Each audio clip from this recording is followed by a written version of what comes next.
Yuk kita berdoa yuk. Salah satu adik-adik kita berdoa. Mari kita sedang dalam doa. Tuhan Yesus, terima kasih ya Tuhan atas tuntunan dan bimbing-Mu Tuhan, sehingga kami bisa berkumpul bersama di ruangan ini Tuhan, dan juga lewat Zoom ya Tuhan. Dan juga Tuhan, berkatilah Pak Daniel Napi yang akan mengajar kami nanti ya Tuhan, biarlah Engkau berikan semua hikmat dan pengetahuan bagi beliau ya Tuhan. Dan juga Tuhan, bukakan hati dan pikiran kami, biarlah setiap apa yang belajar disampaikan oleh Pak Daniel Napi bisa kami serapkan dan bisa kami gunakan di tempat kami di mana kami akan melayani ya Tuhan. Doa ini kami serahkan ke dalam-Mu, hanya di dalam nama Tuhan Yesus kami mengucap syukur. Haleluya. Amin. Amin. Yuk silakan Pak Dani. Terima kasih atas eh, dengan setia untuk mengajar adik-adik kita nih. God bless you. Sampaikan. Ya, sebelum saya masuk, yang satu yang masih ketinggalan kan Anis ya, belum dapat giliran untuk menyampaikan khotbahnya. Apakah Anis siap dan mau menyampaikan khotbahnya? Ya, Pak. Oke, kita mulai dengan dengerin khotbah kamu dulu.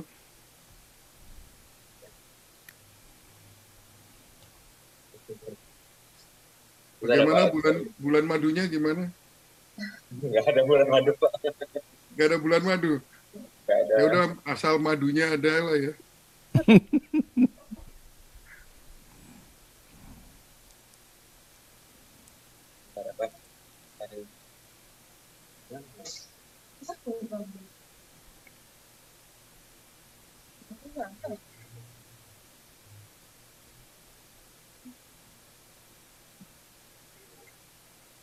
Shalom bagi semuanya. Shalom. Pada hari ini saya akan menyampaikan khotbah saya yang kemarin agak ada nggak bisa karena mungkin ada berhalangan ya. Hari ini saya akan menyampaikan khotbah saya yang bertema kasih Allah. Ya, saya mau bertanya di sini. Stop dulu. Ini ya, bagaimana kamu mulai itu kan penting, gitu ya. Saya kan udah bicara. Kamu harus harus menangkap perhatian semua pendengar. Nah, jadi jangan diisi dengan jangan disubal dengan hal-hal yang nggak perlu. Shalom, hari ini saya akan menyampaikan khotbah saya yang waktu itu belum sempat karena ya ada berhalangan. Itu nggak ada keperluannya sama sekali. Langsung aja. Shalom saudara-saudara, hari ini saya ingin berbicara tentang kasih Allah. Jebret langsung, orang tuh langsung, pengen denger gitu loh. Coba sekali lagi, langsung tembak gitu loh Anis. Ya. Shalom saudara-saudari yang kasih dalam Tuhan. Halo. Pagi semuanya. Pagi. Saya mau menyampaikan isi khotbah saya yang bertema kasih Allah. Saya mau bertanya di sini, siapa yang dekat sama bapaknya? Yang akrab, kadang-kadang bisa curhat sama bapaknya.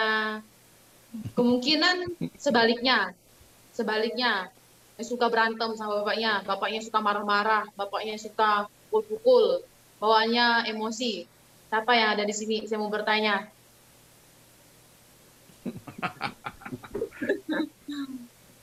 Kalau saya, secara pribadi, saya dekat dengan bapak. Tetapi karena bapak orangnya sibuk kerja, jadi nggak bisa ngobrol bareng gitu kan. Tapi kalau lihat muka bapak itu senang gitu kan. Tapi kalau sebaliknya, kalau kita ketemu bapaknya suka marah-marah, kita mau ngomong aja sama dia pun, gimana ya? Nggak suka gitu ya, kayaknya ada ilfilnya gitu ya. Tapi kalau kita punya bapak yang biasanya, Anis, kamu udah makan belum? Gimana kabar kamu pagi hari ini gitu kan? Mungkin kita tuh seneng gitu kan punya bapak seperti itu ya. Nah, saya mau kasih tahu sama saudara-saudari, walaupun bapak kita yang ada di sisi kita saat ini, yang ada di dunia ini, kadang-kadang kurang perhatian sama kita, kadang-kadang dia nggak tahu apa yang kita rasakan. Kadang-kadang kan kita pengen mau curhat nih sama bapak kan, kita ada masalah, aku mau pengen curhat sama bapak gitu kan. Tapi bapak nggak punya waktu untuk kita gitu. Tapi ada satu pribadi bapak yang sungguh luar biasa, ya, itu Bapa yang selalu mengasihi kita, kemudian dia tidak pernah berhenti untuk memperhatikan kita ya. Nah, kasihnya itu nggak ada duanya yang seperti Bapa yang kita di surga. Walaupun Bapa kita yang ada di dunia ya, maksudnya Bapa yang kita yang ada di dunia ini, kasihnya melebih dari segalanya gitu ya. Bahkan dia mau mengorbankan segalanya untuk kita, melakukan apa saja untuk kita, yaitu Bapa kita yang di surga. Amin. Mari kita sama-sama melihat seberapa besar sih kasih Allah itu kepada kita dibandingkan kasih Bapa kita yang di dunia. Coba kita mau lihat. Saya mau ajak Bapak Ibu ataupun saudara-saudari untuk membuka satu firman Tuhan, yaitu Yohanes 3 ayat 16. Yohanes 3 ayat 16. Kalau sudah dapat, katakan amin. Saya akan membacakan untuk kita semua. Bunyinya demikian. Karena begitu besar kasih Allah akan dunia ini, sehingga ia telah mengaruniakan anaknya yang tunggal, supaya setiap orang yang percaya kepadanya tidak binasa, melainkan beroleh hidup yang kekal. Wah, luar biasa kan? Seperti yang firman Tuhan ini mengatakan, kasih Allah itu besar banget gitu kan, luar biasa ya. Sehingga rela dia mengaruniakan anaknya yang tunggal. Ini loh, bayangkan anak yang tunggal Tuhan kasih sama kita untuk apa? Untuk menyelamatkan kita ya, supaya orang yang percaya sama Tuhan itu tidak binasa dan mendapatkan karunia itu hidup yang kekal ya. Kita mau lihat poin-poinnya. Yang pertama itu kasih. Begitu besar kasih Allah. Apa sih itu kasih? Saya mau buka lagi, ajak teman-teman atau saudara-saudari pada hari ini buka 1 Korintus ayat 3 sampai ayat 3 pasal 3 ayat 4 sampai 7. 1 Korintus 13 ayat 4 sampai 7.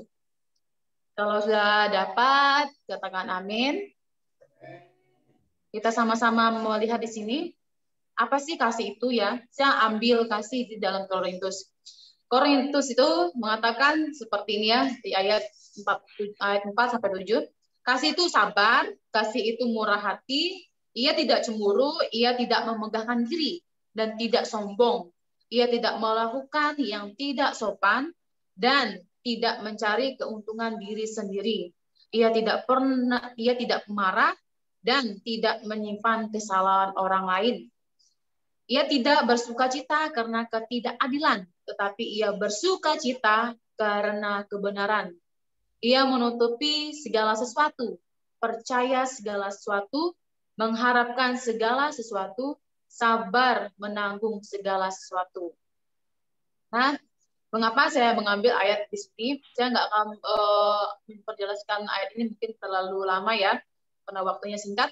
Saya akan menjelaskan poin-poinnya yang intinya saja ya, seperti jadi demikian jugalah kasih Allah terhadap kita ya. Pertama, dia sabar terhadap kita. Bayangkan Tuhan sabar loh. Kita melakukan kesalahan yang fatal sekalipun Tuhan tetap sabar. Tuhan tetap memberikan kesempatan untuk kita bertobat, untuk datang kepada Tuhan.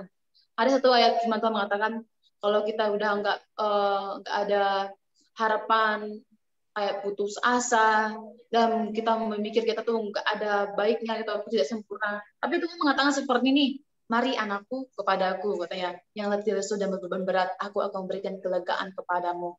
Tuhan begitu sabarnya loh menghadapi kita saat ini. Melakukan tindakan yang membuat mungkin buat hati Tuhan itu terluka, membuat Tuhan menangis. Tetapi tetap Tuhan itu tetap sabar ya, tetap sabar untuk mendampingi kita, untuk memelihara kehidupan kita ya, sehingga Tuhan itu melakukan yang terbaik untuk kita ya. Kemudian dia tidak pelit ya, dia selalu bermurah hati kepada kita. Banyak orang berpikir Tuhan itu pelit ya, Tuhan itu pelit ya.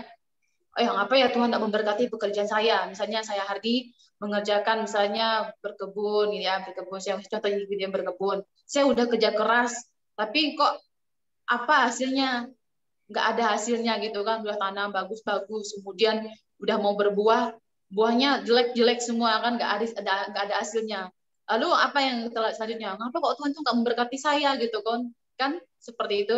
Kok Tuhan itu nggak memberikan sesuatu yang saya harapkan gitu kan? Mengatakan seperti itu. Padahal Belum tentu seperti itu ya, belum tentu seperti itu. Kita koreksi kita diri sendiri dulu sebelum kita mengatakan Tuhan itu pelit kepada kita. Mungkin kejadian-kejadian ini ada yang dialami oleh saudara-saudari ya Bapak Ibu di sini. Mungkin bukan itu saja, ada yang lain-lainnya yang terjadi, yang kita pernah alami, yang pernah kita katakan Tuhan itu pelit loh, Tuhan ini, seperti ini dan seperti itu. Padahal Tuhan nggak seperti itu. Tuhan tuh bermurah hati kepada kita ya. Apapun yang kita perlukan, sebelum kita meminta sama Tuhan, Tuhan telah memberikan kepada kita. Terutama Dia murah hati untuk menyelamatkan kita ya. Kemudian selanjutnya yang ketiga, Tuhan tidak pemarah. Kebanyakan kita di sini sering salah mengira, salah paham sama Tuhan ya. Tuhan lo marah sama aku sehingga Tuhan tuh mengizinkan masalah ini datang dalam hidup saya supaya itu saya bertobat. Padahal itu salah. Bukan berarti Tuhan marah. Tuhan itu mau mengingatkan kita supaya kita kembali lagi sama Tuhan, mengingat kebaikan Tuhan ke dalam hidup kita ya. Kebanyakan mungkin orang tuh berpikir saat kita ada dapat masalah, mungkin ada cobaan, tantangan, mungkin menghadapi sakit, itu kok Tuhan tuh nggak menyembuhkan saya gitu ya. Mungkin Tuhan tuh marah karena saya udah melakukan yang nggak bagus ya, mungkin yang membuat Tuhan tuh sakit hati gitu. Jadi Tuhan tuh marah, Tuhan tuh memberikan cobaan ini untuk saya gitu, misalnya seperti itu. Nggak seperti itu ya. Tuhan itu mengasihi kita loh. Tuhan tuh bermurah hati. Mengapa Tuhan melakukan, misalkan kemarin saya sakit nih, saya ini contoh ya kesaksian saya sendiri, saya sakit karena karena keteledoran saya nggak pernah istirahat dari kemarin mempersiapkan itu pernikahan, saya nggak pernah istirahat. Saya sering diingati oleh mama, papa dan lainnya keluarga, Ani istirahat, nanti kamu sakit. Saya nggak mau, pokoknya saya harus selesai, sebelum selesai saya harus selesaikan semua. Saya nggak mau nanti kejadian yang nggak saya inginkan terjadi gitu kan. Tetapi Tuhan izinkan saya sakit supaya saya beristirahat gitu. Saya beristirahat, tenaga saya dipulihkan. Saya sadar Tuhan tuh nggak marah sama saya. Tapi Tuhan itu mau mengingatkan saya bahwa saya harus beristirahat. Karena tenaga kita bukan robot, teman-teman. Tenaga kita manusiawi ya, bukan robot. Kalau robot masih bisa diganti baterainya. Kalau kita nggak bisa, ya nggak bisa diganti baterainya. Jadi Tuhan itu sangat mengasihi kita, Dia sangat bermurah hati loh kita ya. Contohnya tadi saya katakan tadi ayat tadi itu Tuhan rela datang ke dunia ya untuk menyelamatkan kita. Contohnya Tuhan tuh sangat luar biasa loh, luar biasa bagi saya ya, untuk kita semua di sini, murah hatinya luar biasa. Ya kemudian ayat yang poin keempat yang bagian pertama tadi, Tuhan adil ya, Tuhan adil ya. Kebanyakan tadi seperti ya bukanya contohnya ulang lagi ya. Mungkin yang pernah terjadi dalam hidup kita yang sangat-sangat menyakitkan dalam hidup kita, kejadian-kejadian yang sangat memilukan atau yang memahitkan hati kita ya. Kok Tuhan tuh nggak adil? Kok saya harus seperti ini? Kok saya harus mengalami kehidupan seperti ini? Ngapa orang-orang di sana enak-enak hidupnya? Kok saya jadi seperti ini ya? Saya mau pengen ini, kok saya nggak bisa gitu kan? Saya mau pengen itu, saya nggak bisa. Saya nggak bisa seperti mereka gitu. Mereka yang enak, bisa pergi ke mall, pergi kemana-mana, shopping dan berbagai macam gitu. Kok saya nggak bisa seperti itu? Gitu. Kok Tuhan tuh nggak adil sama saya ya gitu. Saya mau seperti mereka, kan seperti itu. Karena kita bertanya seperti itu, lalu menyalahkan Tuhan tuh nggak adil gitu. Salah, teman. Tuhan tuh adil. Tuhan tuh tahu porsi kita di mana ya. Jadi Tuhan tuh menetapkan kita seperti ini dan seperti itu, Tuhan tahu gitu ya. Jadi Tuhan tuh maha adil ya, adil. Dan seperti juga kita melakukan kesalahan yang mungkin yang salah, sangat bersalah gitu kan. Tuhan mengapa maha adil ya, menghakimi. Dia kan bisa kalau kita nanti kembali ke surga sebelum kita bisa bersama-sama Tuhan kan kita diadili dulu ya, diadili mana yang benar-benar yang benar hidupnya berkenan sama Tuhan, nanti letakkan di mana, yang tidak selama dia hidup nggak berkenan sama Tuhan letaknya di mana nanti. Jadi Tuhan tuh adil ya, dia tidak pernah membanding-bandingkan, memperbedakan satu sama lain. Malahan Tuhan berusaha untuk bisa menyelamatkan kita, untuk bisa bersama-sama dengan Dia. Dia berusaha semaksimal mungkin, tetapi kita terkadang terledor ya, enggak meresponi apa yang Tuhan lakukan dalam hidup kita. Nah, itulah poin yang pertama tadi, yang poin-poin yang 1, 2, 3, 4, yang dari poin kasih tadi ya. Tuhan itu sabar terhadap kita, dia tidak pelit, dia selalu bermurah hati kepada kita, tidak pernah marah ya. Tuhan itu tidak pernah marah. Mungkin kalau Tuhan marah tuh mungkin hal-hal tertentu saja ya. Hal yang seperti yang di bait Allah itu marah. Kenapa? Masa kok bait Allah untuk menaya usaha ataupun untuk berdagang di situ ya Tuhan kan marah. Mensucikan untuk kita beribadah itu yang Tuhan marah ya. Tadi kemudian kita datang melihat lagi di poin yang kedua yaitu pengorbanan ya. Itu di kejadian pengorbanan itu seperti ini. Sehingga ia mengaruniakan anaknya yang tunggal. Saya mau ambil contoh di dalam Kejadian 22 ayat 1 sampai 14, kisah Abraham menyerahkan anaknya Ishak ya. Saya akan membacakannya, tapi saya akan menceritakan bagaimana Abraham mau merelakan anaknya yang tunggal untuk Tuhan. Tuhan tuh coba gini, saya mau bertanya, pasti kalau kita nanti suatu saat punya anak, misalnya Tuhan cuma satu saja ya, satu saja. Nah, Tuhan itu minta, misalnya saya gini ya, Diki, saya mau anak kamu untuk saya, gitu kan? Mau nggak Diki? Saya tanya, mau nggak Diki? Kalau secara manusia mau nggak Diki? Saya tanya seperti itu. Nggak mau kan? Tapi Abraham berbeda. Iya Tuhan, kata Abraham. Tuhan tuh nggak mikir dulu. Iya Tuhan, katakan. Lalu Abraham kerjakan semuanya itu. Abraham bawa anaknya suatu tempat dan dia persiapkan untuk tempat persembahannya atau untuk korban nanti kan dibakar gitu kan. Anaknya tersebut diikat tangannya bawa pisau. Nah, sewaktu Abraham ini mau mengadakan tangannya itu pisaunya itu, malaikat Tuhan berkata seperti ini, stop Abraham katanya, stop. Jadi Abraham berhenti. Nah, Tuhan tahu isi hatinya Abraham. Betapa besar Abraham itu mencintai Tuhan. Nah, begitu juga Tuhan kita, yaitu Bapa kita kepada kita.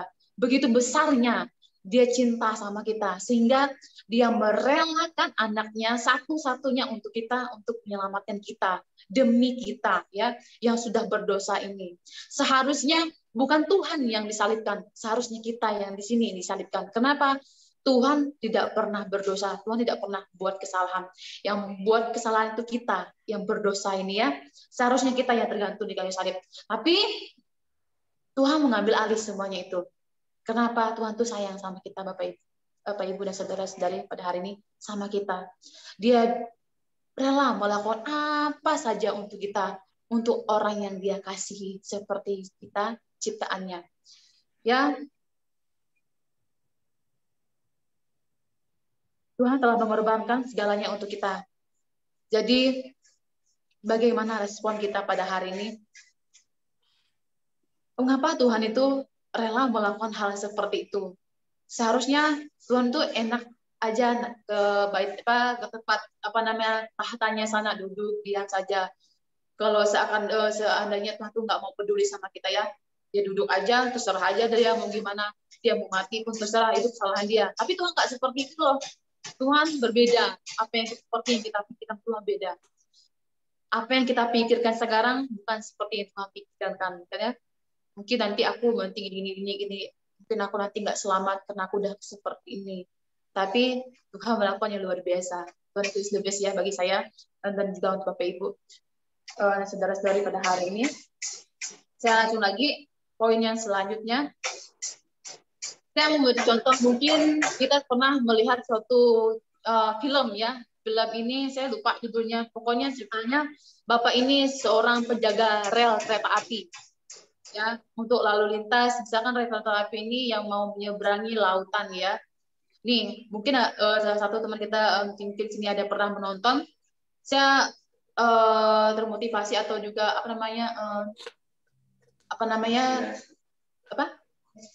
terinspirasi dengan film ini ya. Sungguh sangat menyentuh hati saya. Pertama kali saya menonton saya menangis ya. Ini Bapak ini sangat sayang sama anaknya, anak satu-satunya ya. Waktu tidur mereka bercanda, tertawa, bergurau gitu kan. Kalau udah bangun pagi, bapak ini ciumin anaknya, keningnya, bangunin anaknya, mandikan dia, antar ke sekolahan. Nanti anaknya udah pulang sekolah, dia jemput. Kemudian bapak ini ngajak anaknya pergi tempat pekerjaannya tuh di stasiun ya, kalau mungkin stasiun ya, kereta api. Nah, setelah itu dia pergi ke sana, belum waktunya, apa namanya, saya sikat aja ceritakannya biar cepat. Belum waktu kereta api ini belum waktunya untuk nyebrang atau melintasi apa ya rel ini, bapak ini ngajak anaknya mancing dulu ke sebelah untuk menjaga stasiun ini kan, danau ya, danau seperti danau gitu, lautan gitu, dia mancing bersama anaknya. Kemudian ada telepon bahwa kereta api akan berangkat jam segini, sekian, misalnya jam 9 katanya kan. Ternyata kereta api ini berangkatnya lebih awal apa yang dipikirkan oleh bapaknya kan. Bapak ini bilang tadi sama anaknya, "Nak, kamu tunggu di sini sebentar. Kamu mancing aja, Bapak mau naik ke atas, mau cek dulu," kan. Setelah itu bapaknya udah cek semua. Ternyata rel kereta api ini yang untuk menyeberangi lautan ini ada telepon lagi ya, bahwa kapal laut ini akan menyeberang ya. Jadi penjaga ini, bapaknya ini harus mengangkat relnya itu supaya apa namanya, kapal ini bisa nyebrang sebelah sana ya. Kemudian bapak ini ditinggalkan dulu karena kapalnya kan belum selesai nyebrang. Naik ke atas, dia cek peralatan-peralatan yang lainnya. Setelah kapal ini sudah lewat, ya masih sibuk dengan kegiatannya di dalam stasiun ini. Saya nggak tahu namanya ya. Mungkin bapak yang lainnya pernah naik kereta api dan pernah lihat kereta api tahu ya. Jadi dia ini nggak tahu bahwa ada telepon bahwa kereta api ini akan berangkat lebih awal. Misalnya tadi kan mau jam 9 berangkatnya, ternyata dia awal jam 7 mau berangkat gitu kan. Nah, anak ini memanggil bapaknya bahwa dia mendengar satu bunyi apa itu ya, kereta api itu pong gitu kan kalau mau datang ke situ ya. Anak ini mendengar suara itu, dia manggil bapaknya. Kalau itu kan bahasa Inggris, Dedi dipanggil kan. Kereta apinya mau nyebrang, mau apa namanya, sebentar lagi akan datang gitu kan. Tapi bapak ini nggak dengar kan, karena bapaknya lagi sibuk di dalam. Nah, anak ini berlari ke dalam apa itu namanya, penyeberangan itu untuk apa namanya, menurunkan rel kereta api ini supaya kereta api itu bisa nyebrang ya, bisa nyebrang. Tapi kejadian itu berbeda. Anak ini terjatuh dalam satu lubang ya, lalu jatuh di situ. Bapaknya baru sadar, ternyata ada bunyi itu apa namanya, bunyi kereta apinya mau lewat kan. Lalu cepat-cepat bapaknya ini mau menurunkan rel itu. Bapak itu mau menurunkan rel, dia melihat ada anaknya di situ yang hampir masih mau apa, menurunkan rel kereta api ini. Dia hampir mau jatuh di dalam lubang tersebut ya, lubang tersebut. Lama kemudian bapak ini bingung, dia mau menyelamatkan anak ini atau menyelamatkan rel kereta api ini yang isinya beribuan orang ya. Dia bingung, Tuhan aku pilih yang mana gitu kan. Dia ngomong seperti itu, dia seakan-akannya menyalahkan diri sendiri, saya bodoh gitu kan, saya seperti itu. Apa yang harus saya lakukan? Saya mau pilih kereta api atau pilih anak saya gitu kan. Dia bingung. Setelah itu lama-lama anak itu masuk ke dalam lubang tadi, seperti saya bilang katakan masuk dalam lubang. Dia bingung lagi, bagaimana ini begini. Lalu dia berpikir sejenak, ini kereta api sebentar lagi akan mulai lewat. Kalau saya nggak turunkan rel kereta api ini, akan banyak orang yang akan meninggal. Jadi dia putuskan, saya harus turunkan kereta api. Saya harus turunkan kereta api walaupun anak saya gitu ya, anak saya yang harus dikorbankan. Setelah rel kereta api itu turun, anak itu terjepit ya di dalam satu lubang di bagian kereta api itu, saya nggak tahu namanya, terjepit di situ. Nah, di dalam satu kereta itu banyak orang yang bermasalah, orang yang berdosa, yang narkoba, sabu-sabu, yang keras kepala, yang apa namanya suka berpesta pora, dan banyak lagi orang-orang di dalam itu yang melakukan kesalahan yang fatal. Nah, Bapak ini rela mengorbankan anak satu-satunya untuk menyelamatkan orang sebanyak ini. Ya, betapa besarnya ya. Seperti itu juga pengorbanan Tuhan Yesus kepada kita. Contoh film ini. Mungkin kalau yang pernah melihat film ini pasti tahu. Saya waktu menonton film ini saya menangis. Seperti inilah gambaran Tuhan. Bapa kita yang mengorbankan Tuhan Yesus untuk kita. Dia mengorbankan untuk orang yang berdosa yang luar biasa, yang keras kepala, yang egois, yang suka marah, terus kemudian yang suka pesta pora, dan juga apalagi yang orang yang pelit dan bagi-bagi macam-macam hal orang yang ada di dalam kereta api itu. Mereka selamat ya oleh Bapak ini. Ya, itulah. Jadi pengorbanan Tuhan itu luar biasa loh dalam hidup kita. Contohnya film ini. Tuhan itu melakukan apa saja untuk kita. Jadi itulah pengorbanan Tuhan. Contoh-contohnya tadi saya berikan contoh seperti itu. Seperti dalam film itu ya. Kemudian selanjutnya lagi poin yang ketiga, poin yang terakhir, tidak itu adalah hadiah ya. Poin yang ketiga itu hadiah. Kenapa saya mengatakan hadiah?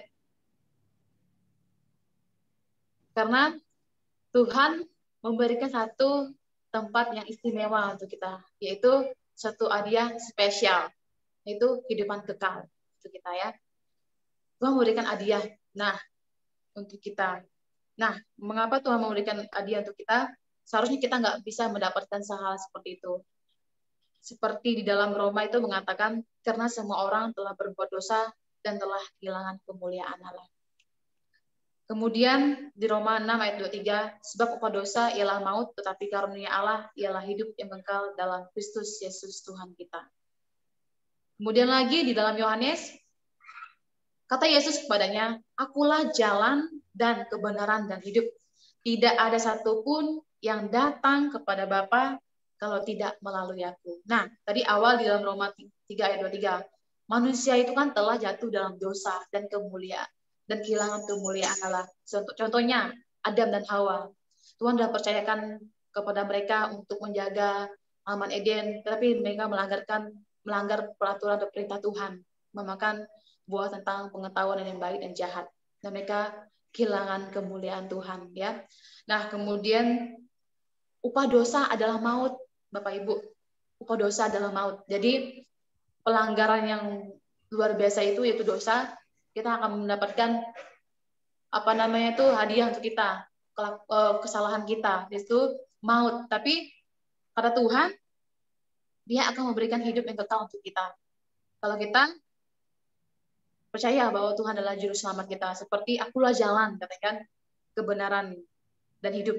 Tidak ada satupun yang datang kepada Bapa kalau tidak melalui aku. Kata Tuhan Yesus, percaya sama Dia, kita akan pasti selamat dan mendapatkan kehidupan kekal ya sama Tuhan.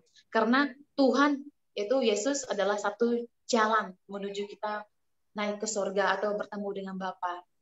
Karena Bapa telah merencanakan semuanya supaya kita bisa datang sama Tuhan, bisa menerima lagi bersama-sama lagi sama Tuhan, berjalan bersama-sama lagi dengan Tuhan.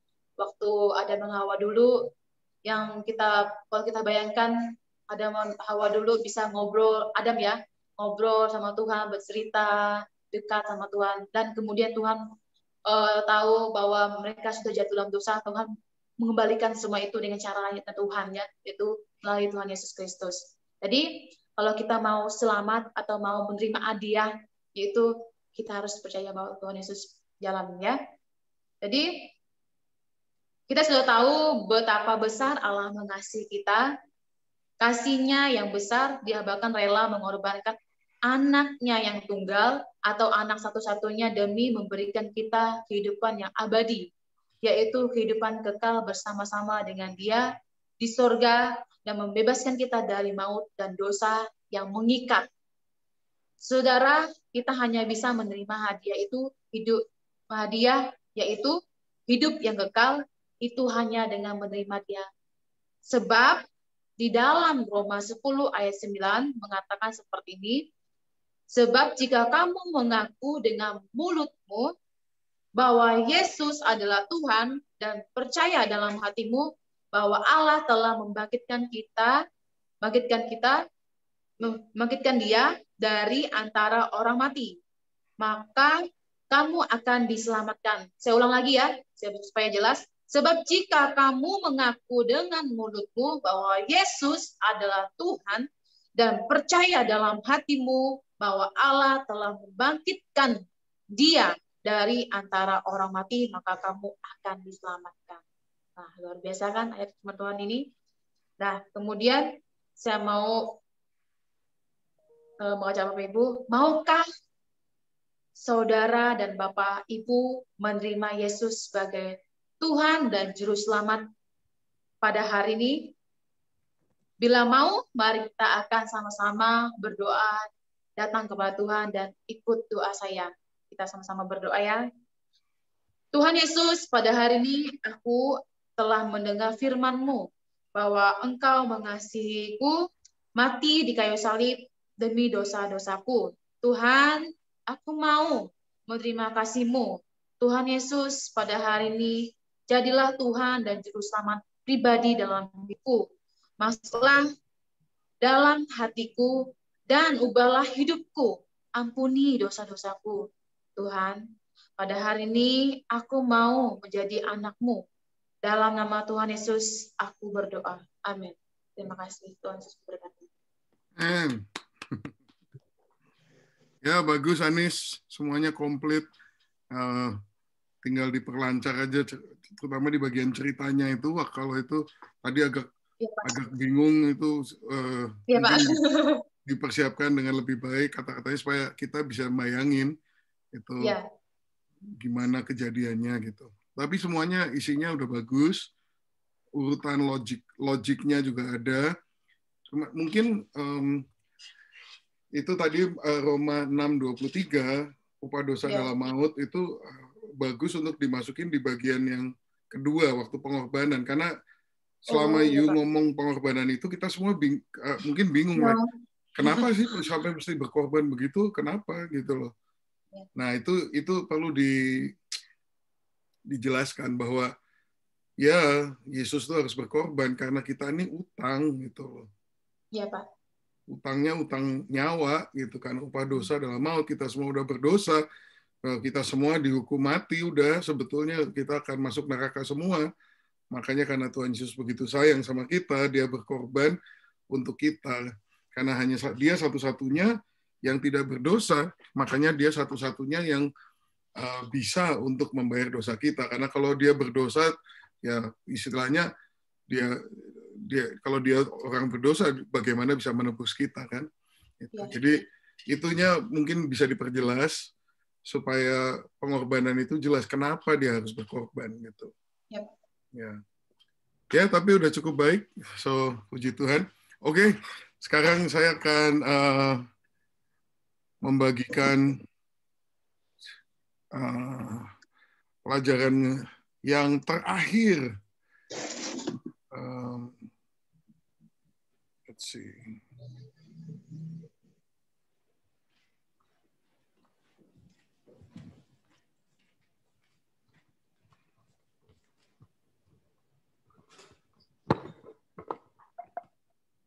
Oke, ya.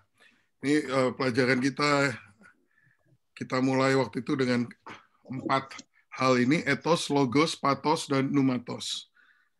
Ethos adalah bagaimana si pengkhotbah itu, etikanya dia, karakternya dia.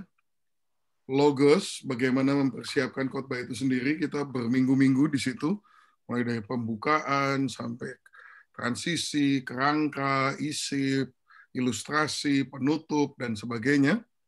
Kemudian minggu lalu kita bicara tentang pathos, yaitu bagaimana membawakan khotbah ini dengan sungguh-sungguh. Dan kita akan menutup hari ini dengan pneumatos atau urapan Tuhan. Pneumatos itu adalah anointing atau urapan yang definisinya adalah dipisahkan atau dikhususkan untuk pekerjaan Tuhan.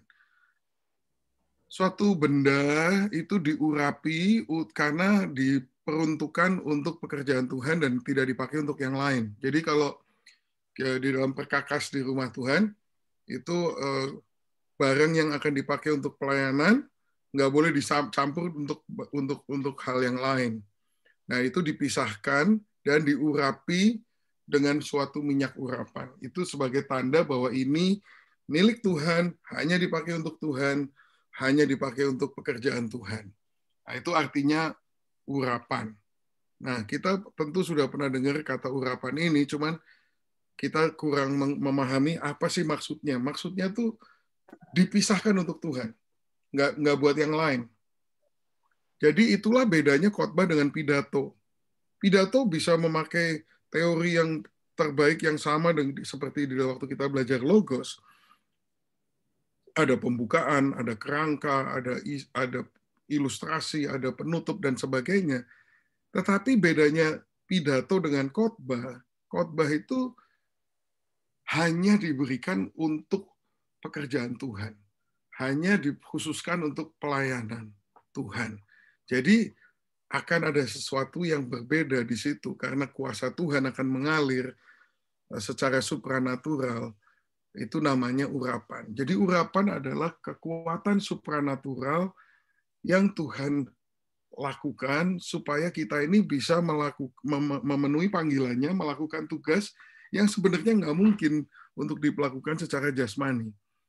Tetapi karena Tuhan suruh kita, maka dengan pengurapan itu, apa yang nggak mungkin jadi mungkin. Nah, itu urapan. Contoh-contohnya ini ya, di 1 Samuel 16 ayat 13.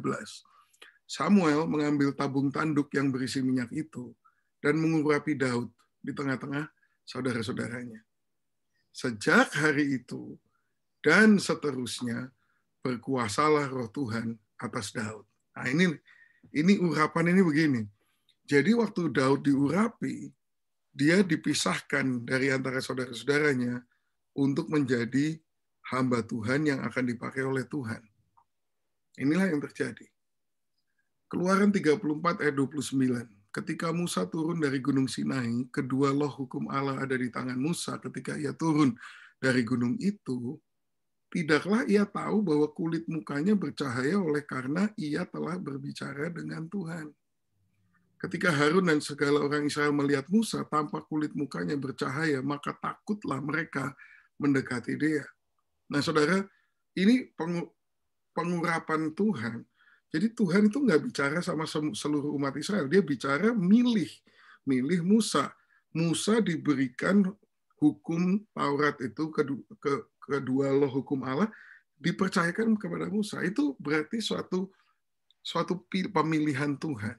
Nah, orang kalau bersama-sama dengan Tuhan, itu akan membawa sebuah urapan, dia dalam hal ini secara literal sekali, secara fisik, kulit mukanya bercahaya. Nah, mungkin saudara diurapi Tuhan, mukanya nggak bercahaya secara fisik, tapi semua orang akan tahu orang ini membawa sesuatu yang khusus dari Tuhan, tidak seperti orang lain.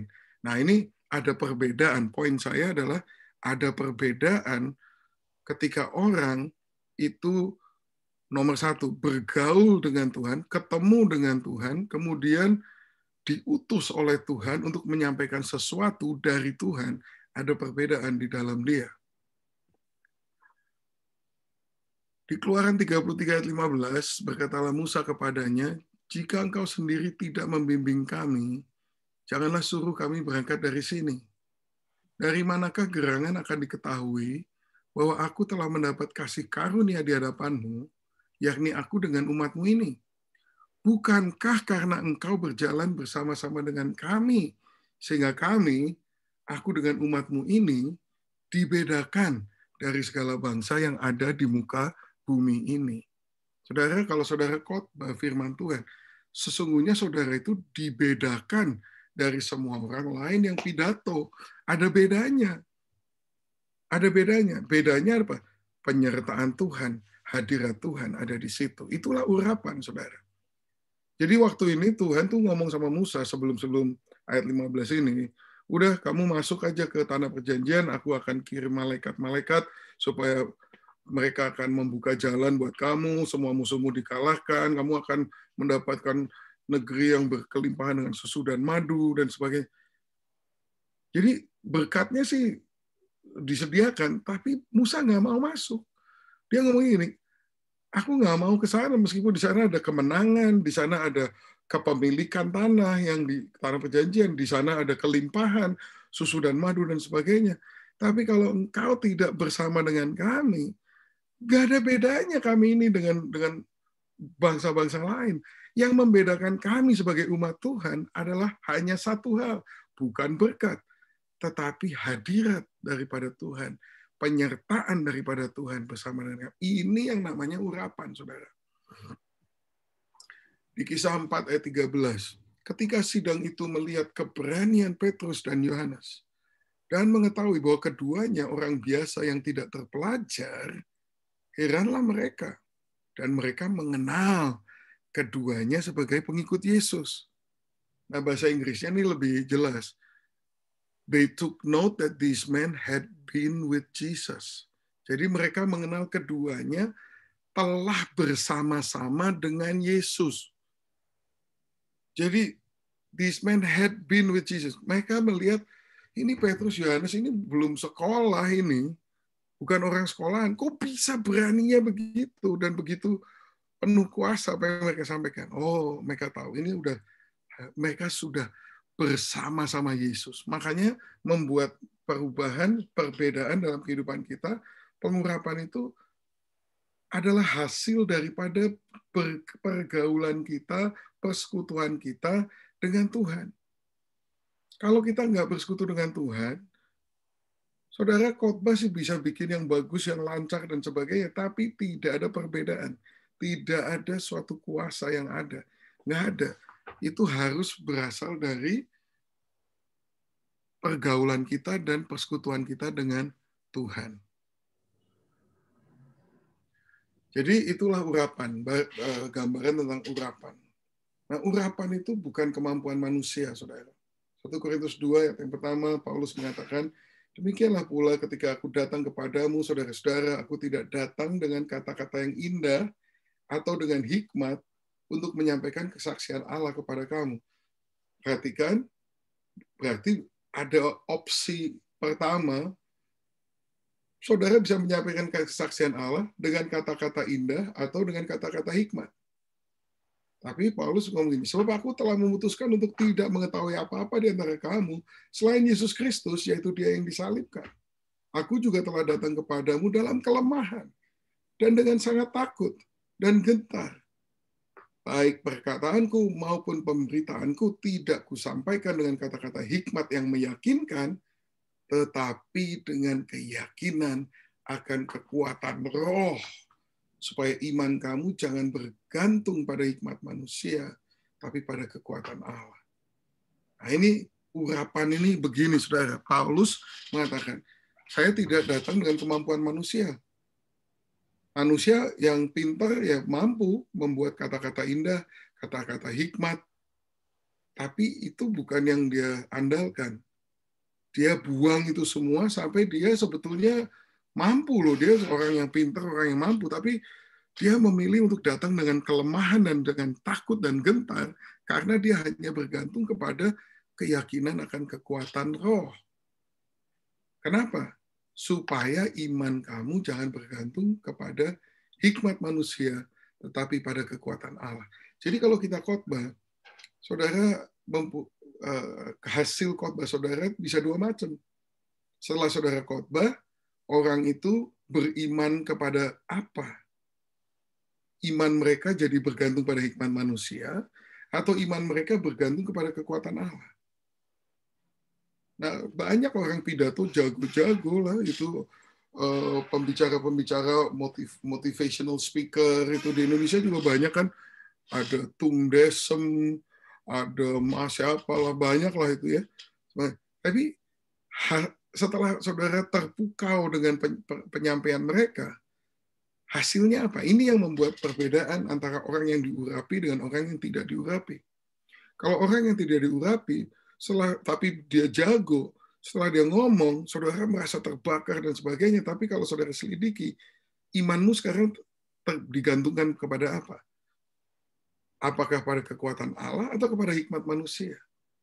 Nah, banyak pendeta bicara luar biasa, tapi pada akhirnya orang itu percayanya kepada kepada poin 1, 2, 3, kalau saya lakukan ini saya akan sukses.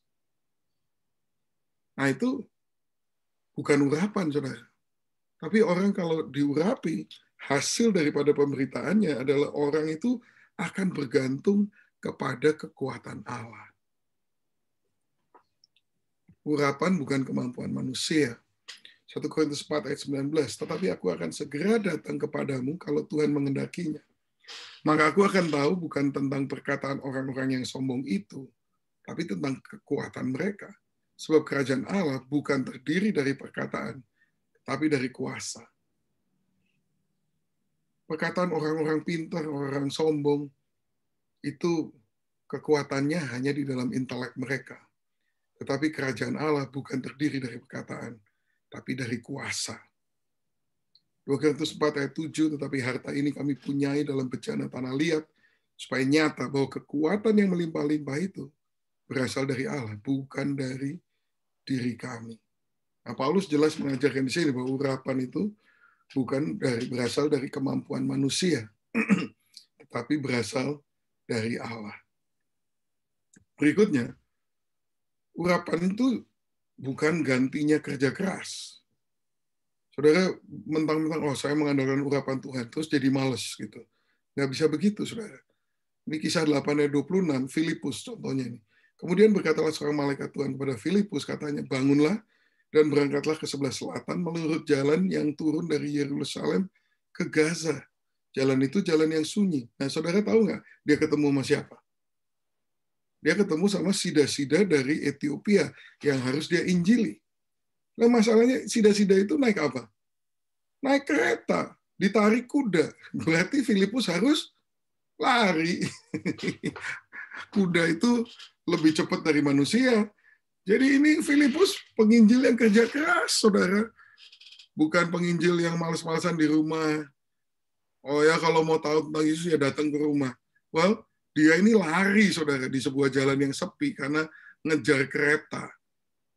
Dan dia mengajar, dan dia menginjil kepada sida-sida dari Ethiopia itu sampai dia dibaptis.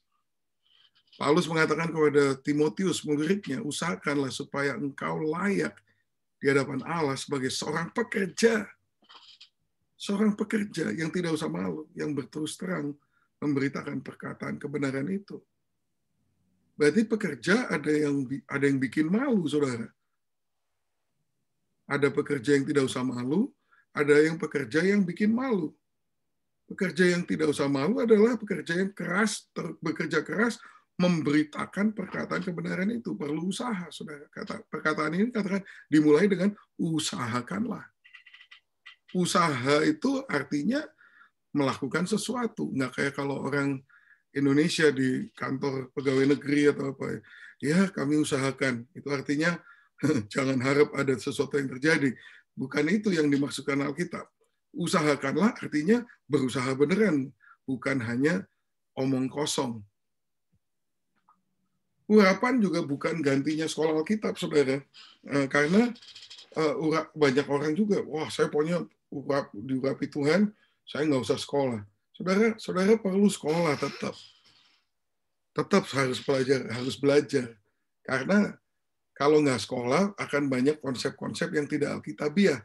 Dan kalau Anda mengkhotbahkan konsep yang tidak alkitabiah, nggak peduli saudara puasa bertapa, berminggu-minggu, mau berapa lama, tidak akan diurapi Tuhan. Karena Tuhan tidak pernah mengurapi sesuatu yang tidak berasal dari Dia. 2 Timotius 2 ayat 2 mengatakan, apa yang telah kau dengar daripadaku di depan banyak saksi. Percayakanlah itu kepada orang-orang yang dapat dipercayai, yang juga cakap mengajar orang lain. Ini pemuritan. Ada hal yang namanya cakap. Cakap itu bukan cakep, saudara. Kecakapan itu adalah skill, kemampuan mengajar. Cakap mengajar itu perlu belajar, saudara. Bukan cuma sekedar bakat. Saudara mau cakap mengajar itu bukan cuma karena pintar ngomong, tapi karena menguasai apa yang diajarkan. Anda harus mengerti dan menguasai bahan yang saudara ajarkan. Kisah 19 ayat 9. Tapi ada beberapa orang yang tegar hatinya. Mereka tidak mau diyakinkan, malahan mengumpat jalan Tuhan di depan orang banyak. Karena itu Paulus meninggalkan mereka dan memisahkan murid-muridnya dari mereka. Dan setiap hari berbicara di ruang kuliah Tiranus. Hal ini dilakukannya 2 tahun lamanya, sehingga semua penduduk Asia mendengar firman Tuhan, baik orang Yahudi maupun orang Yunani. Jadi Paulus ini pernah mengajar di sekolah Alkitab Tiranus selama 2 tahun, saudara. 2 tahun mengajar di situ. Jadi memang kita perlu belajar. Kalau di gereja FGF memang syaratnya mau jadi pendeta minimal sebelum, kalau pendeta penuh harus 4 tahun, tapi kalau pendeta sebelum itu PDM atau PDP harus sekolah Alkitab 2 tahun. Kenapa? Ya memang mesti belajar. Nggak bisa nggak belajar. Jadi urapan itu bukan ganti sekolah Alkitab. Kita sekolah Alkitab, lalu itu menjadi bahan yang layak untuk saudara persembahkan kepada Tuhan, supaya dia mengurapinya. Karena Tuhan tidak pernah mengurapi hal-hal yang bukan berasal dari dia. Berikutnya, urapan itu adalah sebuah karunia. Karunia itu artinya pemberian. Pemberian yang tidak layak kita terima sebetulnya. Bukan karena kita berusaha, bukan karena kita layak, tapi adalah anugerah atau karunia. 1 Korintus 4 ayat 7, sebab siapakah yang menganggap engkau begitu penting, dan apakah yang kau punyai yang tidak engkau terima. Artinya semua yang kita miliki itu pemberian Tuhan. Dan jika engkau memang menerimanya, mengapa engkau memegahkan diri seolah-olah engkau tidak menerimanya. Ini satu peringatan buat orang-orang yang merasa diurapi Tuhan. Khotbah, orang-orang pada nangis-nangis bertobat. Jelas itu urapan Tuhan. Nah, saudara harus tahu, jangan mulai sombong mengatakan itu berasal dari saudara. Urapan itu bukan berasal dari manusia. Urapan itu adalah pemberian Tuhan. Apakah yang kau punyai yang tidak engkau terima? Makanya jangan sampai kita memegahkan diri seolah-olah itu adalah kemampuan kita bikin orang nangis dan terima Tuhan. Itu setiap orang yang bertobat mendengar pemberitaan firman kita, itu adalah hasil daripada pengurapan Tuhan di dalam kehidupan kita. Dia memilih untuk mengalirkan kuasa Roh Kudus-Nya melalui saluran yang tidak layak ini, yaitu kita. Jangan kita lupa posisi kita. Kisah 4 ayat 33, dan dengan kuasa yang besar, rasul-rasul memberikan kesaksian tentang kebangkitan Tuhan Yesus, dan mereka semua hidup dalam kasih karunia yang melimpah-limpah. Saudara, kuasa yang besar itu berasal dari kasih karunia yang melimpah-limpah. Jadi, saudara, inilah asal daripada urapan. Urapan adalah karunia, ya, pemberian Tuhan. Efesus 3 ayat 7. Paulus mengatakan, dari Injil itu aku telah menjadi pelayannya menurut pemberian kasih karunia Allah yang dianugerahkan kepadaku sesuai dengan pengerjaan kuasanya. Saudara, kalau nggak diurapi, nggak bisa jadi pelayan Tuhan. Kalau nggak diurapi Tuhan, nggak bisa menjadi pengkhotbah yang memberitakan firman Tuhan. Paling bisa pidato. Paulus mengakui hal ini. Dari Injil itu aku menjadi pelayannya menurut pemberian kasih karunia Allah. Stefanus, kisah 6 ayat 8. Dan Stefanus yang penuh dengan karunia dan kuasa. Jadi kuasa itu asalnya dari karunia. Mengadakan mujizat-mujizat dan tanda-tanda di antara orang banyak. Nah, gimana caranya mendapatkannya? Oh, saudara, namanya karunia pemberian nggak bisa dicari, saudara. Saudara nggak bisa mengusahakannya. Saudara bisa memposisikan diri untuk menjadi calon penerima karunia yang baik. Misalnya, yaitu Tuhan tidak mau memberikan kuasanya di tempat yang tidak layak, yang tidak kudus. Dia tidak mau kuasanya yang kudus disalurkan lewat yang tidak kudus. Secara umum begitulah ya. Berarti kita belajar, kita harus hidup yang benar di dalam firman Tuhan. Bukan berarti hal itu akan memaksa Tuhan mengurapi kita, tapi dengan begitu kita menyediakan diri kita atau memposisikan diri kita di posisi yang bisa diberkati, di dalam posisi yang bisa diurapi. Kalau kita hidup sembrono, hidup dalam kedagingan, mengejar hawa nafsu, mempunyai motivasi yang keliru, wah ya, sulit untuk Tuhan itu bisa mempercayakan kuasanya kepada kita. Nah, setelah kita melakukan bagian kita, ya kita nggak bisa memaksakan apa-apa ya, sesuai dengan kehendak Tuhan, sesuai dengan pengerjaan kuasanya, Dia akan memberikan karunia kepada kita. Dan ketika kita menerima karunia itu, mungkin mulainya sedikit, kita bersyukur. Nanti Dia berikan lebih banyak, kita juga tetap bersyukur dan tetap dalam posisi rendah hati. Nah, itu satu posisi lain selain kekudusan yang perlu diperhatikan adalah posisi rendah hati. Karena firman Tuhan mengatakan, orang yang sombong itu jadi musuhnya Tuhan. Tuhan akan menentang orang yang sombong. Tetapi orang yang rendah hati diangkat oleh Tuhan. Nah, jadi jelas jangan jadi orang sombong. Orang sombong sulit diurapi Tuhan. Tapi orang rendah hati akan diangkat Tuhan dan diurapi Tuhan. Nah, urapan memberikan kepada kita kemampuan supranatural untuk melakukan pekerjaan Tuhan dan hidup serupa Kristus. Itu butuh kuasa supranatural dari Tuhan yang namanya adalah urapan.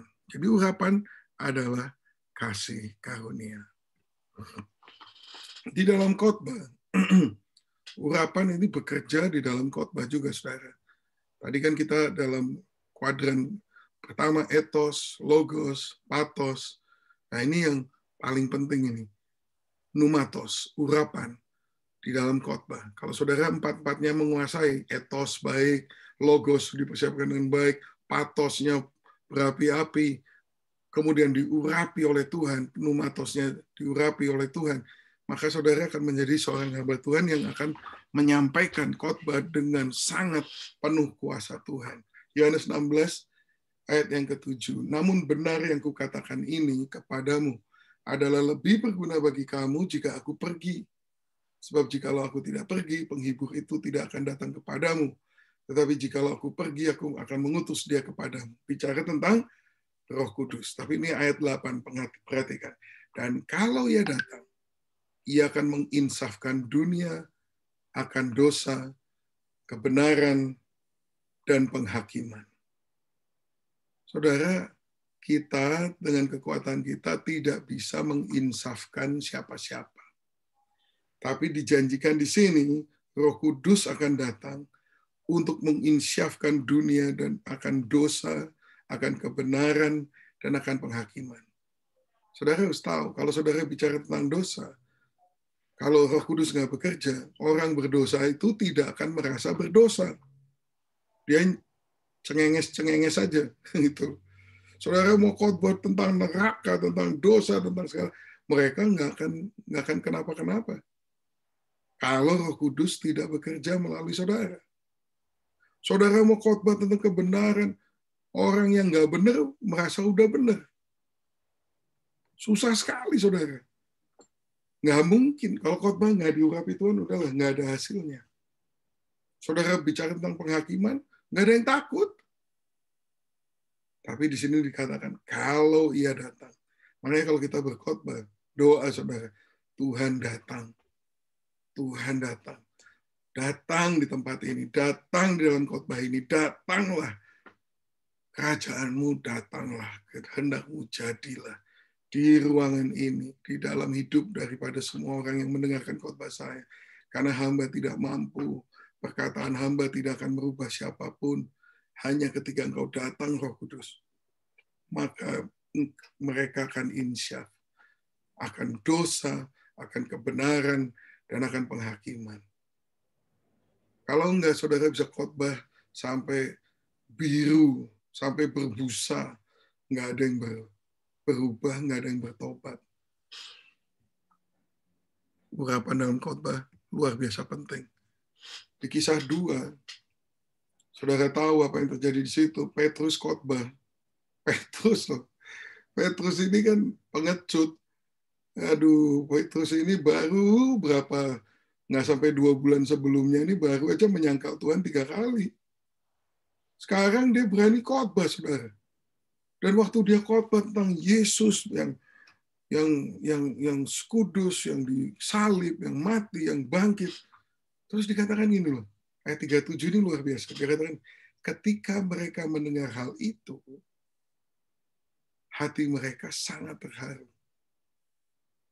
Bahasa Inggrisnya, hati mereka tertusuk. Bahasa Inggrisnya tuh, their hearts were pierced. Hati mereka tertusuk. Siapa yang nusuk? Ya bukan Petrus. Petrus cuma ngomong tentang Tuhan Yesus, tapi hati mereka tertusuk. Hati mereka sangat terharu. Ini hal yang tidak bisa dilakukan dengan kekuatan manusia. Bagaimana cara membuat mereka hatinya sangat terharu sehingga mereka bertanya kepada Petrus dan rasul-rasul yang lain, apakah yang harus kami perbuat, saudara-saudara? Mereka menyadari mereka itu terhilang dan mereka itu perlu keselamatan. Saudara mau bicara keselamatan kalau orangnya nggak merasa perlu keselamatan, gimana? Ini kuncinya, pengurapan itu membuat ketika saudara khotbah, hati mereka tertusuk. Hati mereka sangat terharu. Nah, ini sesuatu supranatural yang dilakukan oleh yang namanya urapan, saudara. Pengurapan itu melakukan hal ini. Sehingga mereka bertanya, apa yang harus kami perbuat? Artinya, tell me, udah dah, kasih tahu sama aku harus ngapain, aku nurut. Itu nggak mungkin, saudara. Manusia tidak bisa merubah manusia lain. Hanya Tuhan yang bisa merubah hati orang. Hati seorang raja seperti aliran air sungai yang dibelokkan oleh Tuhan sesuai dengan kehendaknya. Yang bisa belokin hati manusia itu hanya tangan Tuhan. Itu namanya urapan. Nah, itu bukan dari teknik khotbah, tetapi dari bekerjanya Roh Kudus melalui saudara. Hati mereka terharu, tertusuk. Senanya, apa yang harus kami perbuat? Terus dikasih tahu sama Petrus, bertobatlah, berilah dirimu dibaptis. Nah, ayat 41, orang-orang yang menerima perkataannya itu, memberi diri dibaptis. Dan pada hari itu jumlah mereka bertambah 3.000 jiwa. Petrus yang 2 bulan sebelumnya menyangkal Yesus 3 kali. Ditanyain sama satu anak perempuan kecil, kamu pengikut Yesus nggak? Ya, dia maki-maki, sumpah bukan. Tahu-tahu sekarang bisa membawa 3.000 jiwa percaya Yesus. Emangnya itu Petrus? Bukan, perbedaannya apa? Sekarang Petrus dipenuhi Roh Kudus. Sekarang Petrus diurapi Tuhan. Maka waktu dia bicara, kalau saudara baca khotbahnya sederhana sekali. Dia cuma cerita Yesus, siapa Yesus itu. Tapi waktu mereka mendengar kata-kata itu, hati mereka terharu. Itu pekerjaannya Roh Kudus, bukan pekerjaannya Petrus. Sampai mereka respons. Apa yang harus kami perbuat? Petrus bilang, bertobat. Beri dirimu dibaptis. Mereka belum pernah melihat itu kan, beri diri dibaptis. Tapi 3.000 jiwa memberi diri dibaptis. Menerima perkataannya itu. Artinya bukan mengerti, tapi menerima. Nah itu kalau saudara cuma pidato, saudara bisa bikin orang mengerti. Tapi kalau saudara khotbah diurapi Tuhan, saudara tidak hanya membuat orang mengerti, tapi saudara bisa membuat orang menerima. Nah itu perbedaan yang dilakukan, yang terjadi oleh karena pengurapan. Amin, saudara. Dan ini contoh lain, urapan dalam khotbah. Kisah 24 ayat 25. Tetapi ketika Paulus berbicara tentang kebenaran, penguasaan diri dan penghakiman yang akan datang, Felix menjadi takut. Felix itu gubernur di sana. Felix menjadi takut dan berkata, cukuplah dahulu dan pergilah sekarang. Apabila ada kesempatan baik, aku akan menyuruh memanggil engkau. Jadi, kenapa begitu ya? Ini dia kan manggil Paulus. Dia senang dengerin, kalau bahasa Jawanya ditanggap gitu, ditanggap artinya, ayo sini datang sini cerita-cerita gitu. Dia yang berkuasa, dia gubernur, Paulus itu narapidana. Ayo panggil, suruh ngomong. Tahu-tahu dia ngomong, Felix menjadi takut. Sampai dia bilang, udah cukup, kamu pergi dulu deh, nanti lain kali aku panggil kamu lagi. Kok bisa begitu? Nah itulah efek daripada pengurapan di dalam khotbah. Nah, dalam penutupnya, saudara, saya mau katakan, Zakaria 4 ayat 6 mengatakan, bukan dengan keperkasaan, bukan dengan kekuatan, melainkan dengan rohku, firman Tuhan semesta alam. Semua itu akan terjadi, semua itu akan mungkin, orang akan bertobat, orang akan dirubahkan, orang akan berhenti nyeleweng, orang akan menerima Tuhan Yesus, orang akan mau dibaptis. Semua itu terjadi bukan karena kehebatan kita, tapi oleh karena kekuatan Tuhan, oleh roh Tuhan, bukan keperkasaan, bukan dengan kekuatan, melainkan dengan rohku. Itulah pengungkapan, saudara. Itu berasal dari Roh Kudus.